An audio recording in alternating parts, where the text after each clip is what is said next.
used to roll my eyes a little when people complained that their commute was costing them money. It's just gas, right? Maybe a coffee. Then I actually sat down and added up what 5 days a week back in an office was quietly taking out of my paycheck before a single dollar of it ever hit my bank account. And I stopped rolling my eyes. It wasn't gas money. It was a real calculable pay cut, one my employer never had to announce, negotiate, or even acknowledge because it never shows up on a pay stub. It just shows up in what's left of my paycheck by Friday. My name is Joey, and on this channel, I want to teach you how to save, invest, use, and grow your money so you can have more freedom and retire earlier without depending on the government. Subscribe to the channel and like this video. Return to office mandates picked up hard through 2026, almost always framed the same way. Better collaboration, stronger culture, easier mentorship for younger employees. What almost never gets mentioned in that pitch is the cost the employee absorbs to make it happen, because that cost never appears on a company balance sheet. It appears on yours, one small charge at a time. Researchers have actually priced this out. A typical in-office day runs about $55 in out-of-pocket spending, roughly $15 for the commute itself, $9 for parking, $13 for coffee or breakfast, and $18 for lunch. None of that feels like spending in the moment. It feels like just Tuesday. That's exactly the problem. The subscription creep trap and the return to office trap run on the same psychology. Small, recurring, easy to justify charges that never get added up because no single one of them feels big enough to notice.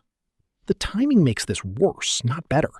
This wave of mandates is landing at the same time commuting itself has gotten more expensive and more time-consuming than it used to be. The average one-way commute now runs about 31 minutes, longer than it was a few years ago. So it's not just that people are being asked to absorb a cost, it's that the cost of the thing they're being asked to absorb has been quietly rising underneath them the entire time. For Henry specifically, this cost is almost invisible because it doesn't compete with rent or a car payment for attention in the budget. It just quietly eats into the gap between what you earn and what you actually keep. Let's do the math your employer isn't doing for you. At $55 a day, 5 days a week, across roughly 48 working weeks a year, a full return to office mandate runs about $13,200 annually in pure out-of-pocket cost. National studies that account for hybrid schedules and regional variation put the broader average closer to $9,600 a year. And in high cost of living states, it's worse. Workers in California are estimated to spend about $8,844 a year just on commuting and food for in-office days alone. Now add the part that doesn't show up in a bank statement at all: time. Full-time return-to-office mandates add close to 6 extra weeks of commuting time a year compared to remote work, valued at roughly $8,158 annually once you price out that time at a reasonable hourly rate. That's 6 weeks you don't get back, spent moving between 2 locations instead of doing literally anything else with it. Here's the number that makes this real. Take that $9,600 out-of-pocket figure and translate it into what raise you'd actually need to offset it. In a 24% marginal tax bracket, you'd need a raise of about $12,600 before taxes just to net $9,600 after taxes, enough to cover a cost most people never once calculated. Nobody's employer is offering that raise. It's just expected to come out of what you already have. For federal employees specifically, who were often hired or relocated during the years remote work was standard, the math can run even higher. Some estimates put the added transportation cost alone at $300 to $800 a month, depending on distance and transit options, which is $3,600 to $9,600 a year before you've even added food or parking on top of it. Now, you might be thinking, everyone's going back, this is just how work is now, there's nothing to negotiate. That instinct is exactly why almost nobody pushes back. A soft labor market makes "don't rock the boat" feel like the safe move, even when the math says otherwise. There's a real gap between what people feel and what they calculate here. A recent survey found 69% of workers would actually take a pay cut rather than return to the office full-time, up 11 points from the year before. People feel this cost. They just haven't priced it, which means they can't use it as leverage, and a feeling you can't quantify doesn't hold up in a negotiation.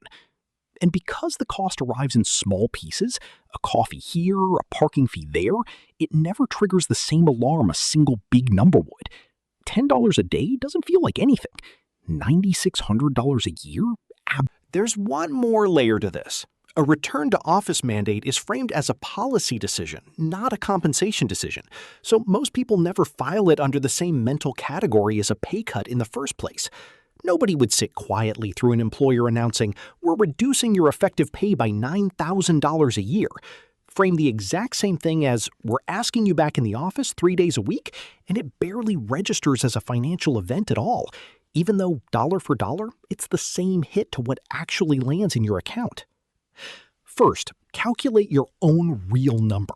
Track commute, parking, coffee, and lunch for 2 full weeks. Multiply by your actual in-office days per year, and treat that number as a real, named line item in your budget, not invisible background spending. Second, use that number as leverage. If you're negotiating a raise, a hybrid schedule, or a new offer, bring the actual dollar figure with you. "I need this to offset what full-time in-office is costing me" is a data-backed ask, not a complaint. Third, cut the controllable half of the daily cost. Batch prepping lunch and bringing coffee from home can reasonably cut that $55 daily figure by a third or more without touching the commute itself. Fourth, check whether your employer offers pre-tax commuter or parking benefits. Many do, and using them effectively gives you a discount on a cost you were going to pay anyway. Finally, if you're comparing 2 job offers, price the return-to-office requirement into the salary difference. A fully remote role paying $9,000 less might genuinely be the better financial offer once you run the numbers. Run this calculation once, and it changes how you evaluate every offer, review, and negotiation going forward. Because location requirement stops being a lifestyle preference and starts being a line item with a real dollar value attached, the same way you'd treat health insurance or a 401k match. That $9,600 a year isn't a complaint about commuting. It's a real number that deserves the same scrutiny you'd give any other pay cut, because that's exactly what it is. Subscribe to the channel. I run the actual math on the costs that hide in plain sight, so you don't have to. Next video, the real math on renting versus buying. Run all the way through, no assumptions left unchecked. I'll see you there.